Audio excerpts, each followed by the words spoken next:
Olá, meus queridos alunos, minhas queridas alunas. Estamos iniciando mais um programa Saber Direito Responde. Eu sou o professor Bruno Valverde, estou ministrando um curso sobre o terceiro setor, sou professor da Universidade Federal de Rondônia. Quero aproveitar e mandar um abraço para os meus colegas lá de Rondônia e para todos os outros estados do Brasil que nos assistem neste programa muito bacana e nessa TV prestigiadíssima. Bem, nós vamos iniciar então com os questionamentos dos alunos do estúdio, alternando com as perguntas da internet. O primeiro questionamento que nós vamos fazer vai para o Lucas. O Lucas vai nos questionar a respeito de uma dúvida dele a respeito do terceiro setor. Lucas, é com você. Professor, a gente sabe que a economia nacional hoje ela tem um grande papel com o bem-estar social. Eu queria saber se o terceiro setor também pode ter a capacidade de criar organizações com o intuito de desenvolver ou fomentar a economia nacional. Perfeito. Olha que pergunta interessante do Lucas. Se o terceiro setor tem essa capacidade de criar entidades para fomentar a economia nacional. A resposta, com certeza, Lucas, a resposta é positiva. Eu posso ter sim, entidades do terceiro setor que fomentem a economia nacional, como, por exemplo, as organizações voltadas ao artesanato, à economia popular. É possível que eu tenha organizações do terceiro setor que fomentem essa economia nacional. E as outras organizações não voltadas essencialmente a isso, como, por exemplo, as organizações filantrópicas, as entidades filantrópicas, os hospitais filantrópicos, indiretamente também fomentam a economia popular, a economia nacional. Vamos agora para uma pergunta vinda da internet. Eu sou Gabriela, estudante do sexto semestre de Direito da Faculdade Face Wiley, em Belém do Pará. Professor Bruno, eu gostaria de saber, tendo em vista o desenvolvimento do terceiro setor, se isso é devido a algum tipo de omissão do Estado. Perfeito, gente. Olha a pergunta da Gabriele. Se essas entidades do terceiro setor, se o fomento do terceiro setor é oriundo de uma omissão do Estado. Gabriele, muito obrigado pela sua pergunta. Um abraço para os amigos aí de Belém do Pará. Com certeza, com certeza. Nós temos uma omissão por parte dos serviços do Estado e mais do que isso, nós temos também um complemento às atividades do Estado. Nós sabemos, pessoal, que muitas vezes o Estado não dá conta daquele serviço que deveria dar, não dá conta dessa prestação de serviços públicos. Então, o terceiro setor funciona, como nós falamos, inclusive, nos nossos cursos, como um complemento, como um contributo à atividade estatal. Vamos lá agora, aqui nos nossos estúdios, a Amanda vai nos fazer uma pergunta. Vamos lá. Professor, eu gostaria de saber no que se constitui uma entidade do terceiro setor e como ela pode ser criada. Perfeito, Amanda. Pergunta interessantíssima. Seja bem-vinda também aqui ao nosso programa Saber Direito Responde. Essas entidades do terceiro setor, elas se constituem como o quê? Você que está aí assistindo a nossa aula aqui do Saber Direito. Essas entidades constituem em organizações sem fins lucrativos de caráter privado. Então, elas são entidades privadas que prestam serviços públicos, Amanda. Então, como eu constituo isso? Eu vou fazer o ato constitutivo, o estatuto social dessas entidades e elas têm caráter privado, mas são prestadoras ou contribuem com esse serviço público, pessoal. Isso é muito interessante, uma questão realmente muito valiosa que a Amanda nos fez aqui agora. Vamos lá para mais um questionamento da internet. Oi, sou Isabela Ponte, do quarto semestre do curso de Direito da Faculdade Cesupa, em Belém do Pará. Eu pretendo seguir carreira de juíza. E tendo em vista que o assunto, o terceiro setor, tem sido muito abordado na atualidade, professor Bruno, eu gostaria de fazer uma pergunta. Seria quais as medidas que podem ser tomadas pelo Estado para auxiliar no crescimento e no fortalecimento do terceiro setor? O Estado precisa fomentar essas entidades, fornecendo o quê? Incentivos a essas entidades. Por exemplo, eu tenho algumas isenções fiscais, eu tenho algumas isenções também de caráter trabalhista em relação a essas entidades, mas o Estado pode criar, Isabela e telespectador, programas mais avançados do que de incentivo ao início dessas organizações. Como é que o Estado vai fazer isso? Através de aprovação de leis mais modernas, através de regulamentos, de decretos que incentivem essa criação. Muitas vezes, isso acontece muito também com o direito empresarial. Muitas vezes, o empresário, ele deixa, fazendo um paralelo, ele deixa de constituir uma sociedade empresária por conta da burocracia do Estado, por conta da alta carga tributária que nós temos para as atividades empresariais. No terceiro setor, eu já tenho essa carga tributária um tanto quanto reduzida. Nós falamos isso também durante o nosso curso sobre o terceiro setor aqui no Saber Direito. Mas nós temos maneiras, sim, de fazer um incentivo muito maior. Por exemplo, chamando essas entidades para uma parceria, para um termo de cooperação, para um contrato de gestão, incentivando a contribuição das entidades do terceiro setor para com a economia nacional e para com o desenvolvimento do Estado democrático de direito. Lembrando, queridos e queridas, que o terceiro setor tem todo o embasamento na Constituição Federal. Quando nós falamos da livre iniciativa, quando nós falamos da livre concorrência e quando nós falamos da concretização dos direitos fundamentais e dos direitos sociais garantidos lá no artigo 5º, 6º e 7º da nossa Carta Constitucional. Então, fiquem ligados porque essa questão foi uma questão muito importante e nós precisamos sim do fomento do Estado e o Estado tem como fazer. Lucas, a pergunta agora é com você. Professor, a administração pública, ela tem entidades que são voltadas especificamente para auditar e fiscalizar as contas públicas do governo municipal, estadual e federal. Eu queria saber se o terceiro setor tem alguma prerrogativa legal que garanta um órgão específico ou qual órgão específico responsável por auditar ou fiscalizar as contas públicas do terceiro setor. Muito interessante essa pergunta do Lucas. Inclusive, eu quero ressaltar aqui que o Lucas é um estudante de contabilidade, que é uma área totalmente interligada com o direito, principalmente em relação a essas questões ligadas ao terceiro setor. A pergunta dele foi: como é que eu audito ou quem vai ficar responsável pela fiscalização? Nós temos, neste ponto, uma grande deficiência da legislação. Infelizmente, a legislação brasileira não está madura o suficiente nesse aspecto do terceiro setor para com a fiscalização das entidades. Como é que funciona isso hoje? Quando eu crio uma entidade, constituo uma associação, constituo uma fundação, o que eu vou fazer? Eu vou declarar o imposto de renda de pessoa jurídica, até porque eu sou uma pessoa jurídica para fins jurídicos, obviamente. Agora, a partir do momento que eu obtenho uma qualificação como OCIP, por exemplo, ou então como organização social, a partir deste momento o que acontece? Eu passo a ter uma vinculação a mais em que? Eu passo a ter uma vinculação a mais com o poder público. Então, a partir desta qualificação, eu vou prestar contas também para o órgão responsável, no caso, o Ministério da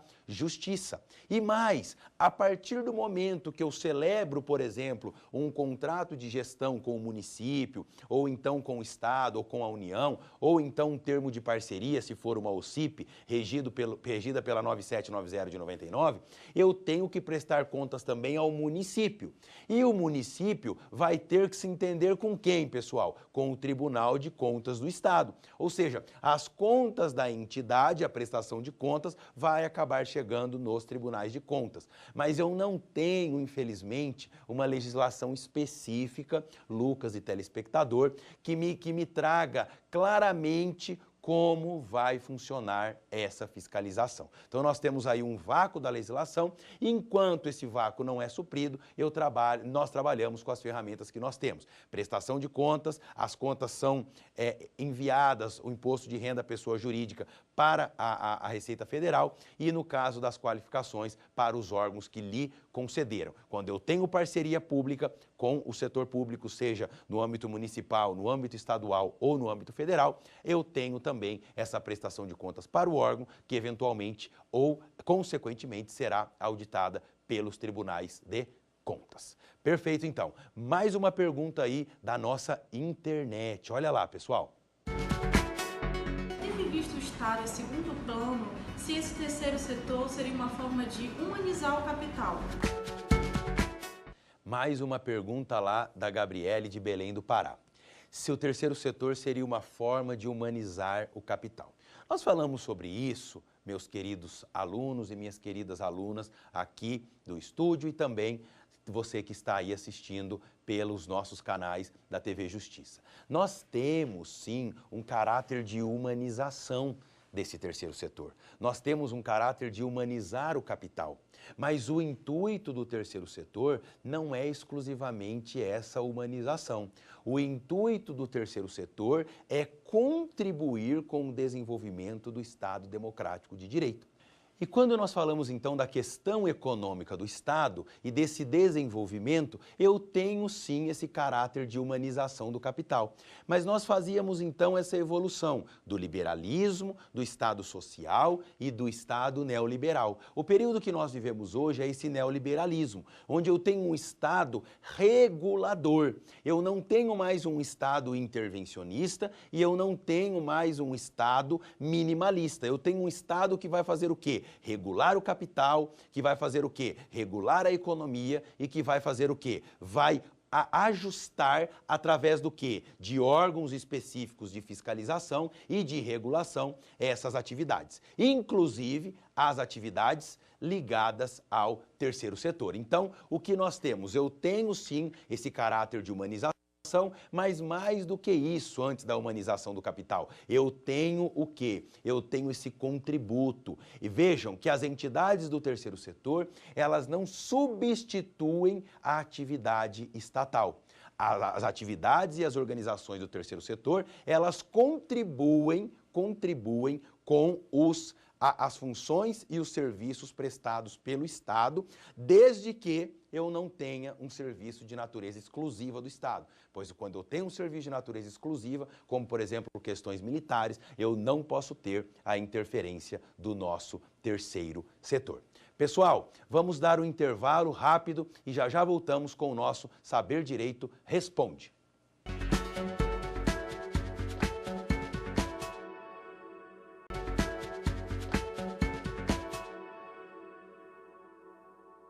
Estamos de volta com o programa Saber Direito Responde, um programa aqui da TV Justiça, muito interessante porque nós conseguimos interagir com os alunos que estão aqui no estúdio, o Lucas e a Amanda, e também com os alunos pela internet. Então agora a Amanda vai nos fazer mais um questionamento aqui sobre essas questões do terceiro setor. Professor, no que se constitui a imunidade tributária e quais são as entidades do terceiro setor que são afetadas?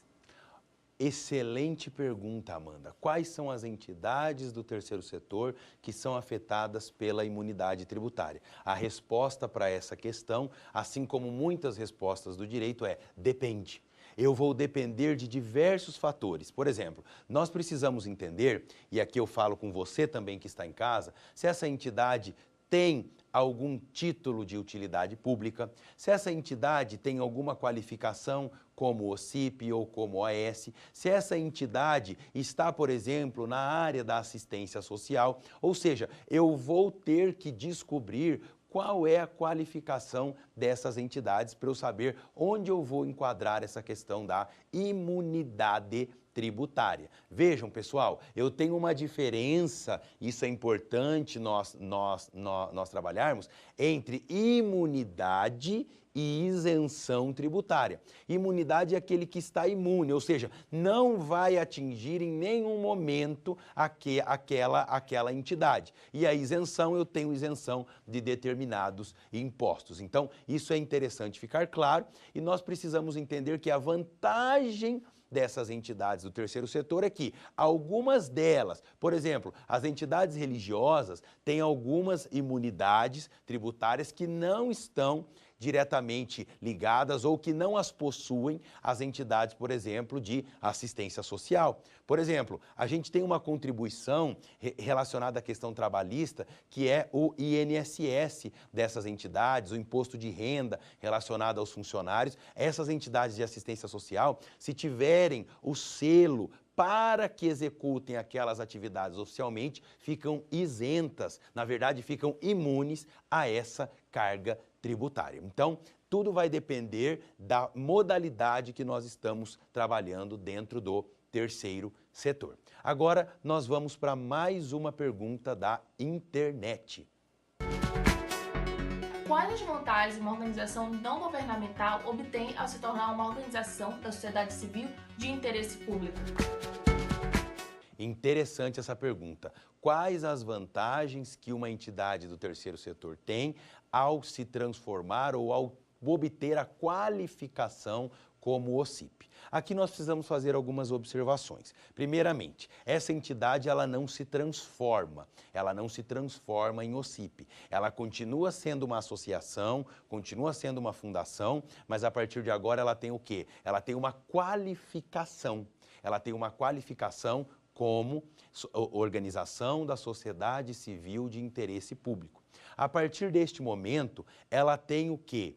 Ela vai ter o quê? Um título, uma qualificação fornecida pelo órgão competente que vai chancelar essa entidade para participar de alguns chamamentos, de alguns concursos de projetos oriundos do poder público. Então, essa qualificação, ela nos dá o quê? Ela nos dá uma maior segurança para que o poder público possa celebrar este termo de parceria com as OCIPs. Vamos para mais uma pergunta do estudante Lucas, que está aqui nos nossos estúdios.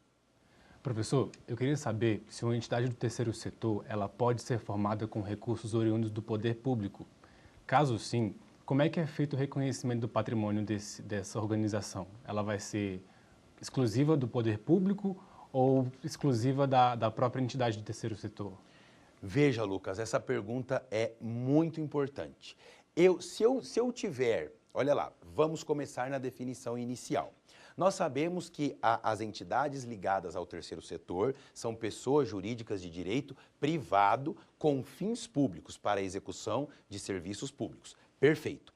A partir daí eu tenho que fazer uma diferenciação, pois eu tenho, por exemplo, fundações privadas que estão enquadradas dentro do terceiro setor e eu tenho fundações públicas. Essas fundações públicas não são entidades do terceiro setor. Agora, é possível, Lucas, e é possível, telespectador, que eu tenha entidades, pessoas jurídicas de direito privado, de caráter privado, que estão lá no terceiro setor prestando serviços públicos, porém, contudo, possuem capital público. O setor público, ele pode fazer doações, ele pode fazer essa sistemática de incrementar, de doar, de fazer parcerias com essas entidades. Mas essa entidade não vai deixar de ter esse caráter privado em termos de constituição.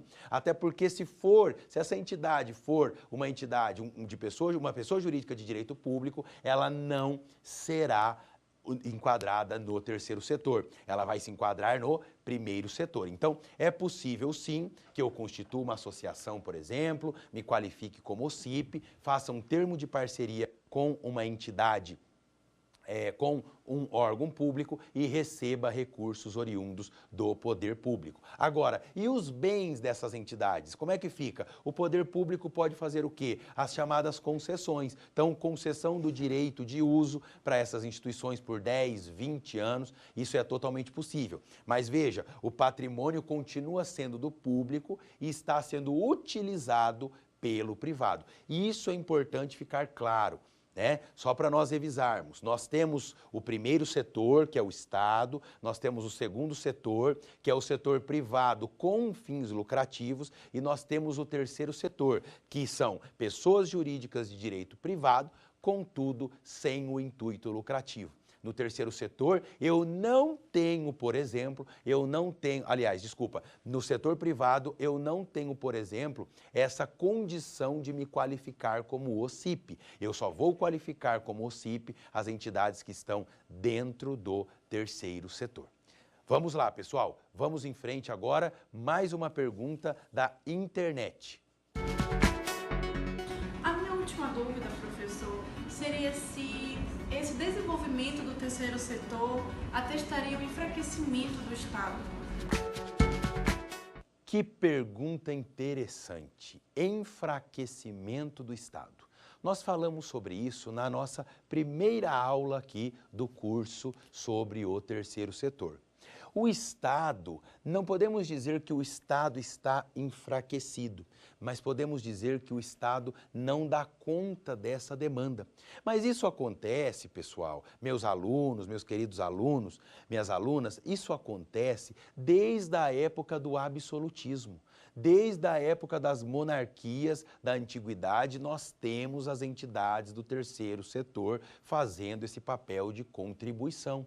Acontece que hoje, com esses marcos legais do terceiro setor em 98 e 99 e agora recentemente em 2014 e 2015, com essa nova legislação, eu tenho o quê? O terceiro setor, como dizem, né, está na moda, falar do terceiro setor é interessante. Então, o que acontece? As pessoas estão dando mais valor a isso. Agora, não é porque eu tenho um fortalecimento do terceiro setor, meus queridos, que eu tenho necessariamente o enfraquecimento do Estado. Pelo contrário, eu tenho o quê? Ótimo que eu tenho essas parcerias. Assim, o terceiro setor pode auxiliar o Estado nessa efetivação dos direitos garantidos na Constituição de 1988 e o Estado pode se preocupar com a gestão pública administrativa, ou seja, eu tenho o Estado se minimizando, que é, assim, a contemplação do princípio da eficiência e da eficácia e o terceiro setor, então, entrando como um apoio ao Estado.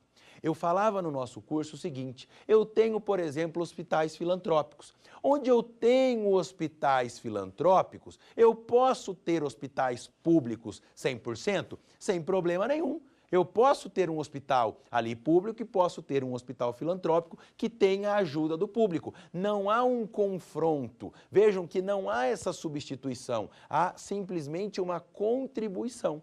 A diferença é que aqueles funcionários contratados pela entidade ligada ao terceiro setor, prestadoras de um serviço público que é a saúde, serão contratados, por exemplo, com regime CLT, serão seletistas, né? Não terão estabilidade, terão FGTS e INSS recolhido. Agora, no hospital público, onde eu tenho ali pessoas que galgaram aquele cargo por concurso público, eu tenho o que ali? Eu tenho funcionários públicos que não são seletistas. Se são funcionários públicos, não são seletistas, não vão ter CLT, não serão regidos pela CLT, não terão fundo de garantia, mas pelo contrário, terão a estabilidade do serviço público após o estágio probatório. Tranquilo? Agora vamos para mais uma pergunta aqui da nossa querida estudante de Direito, Amanda. Vamos lá, Amanda.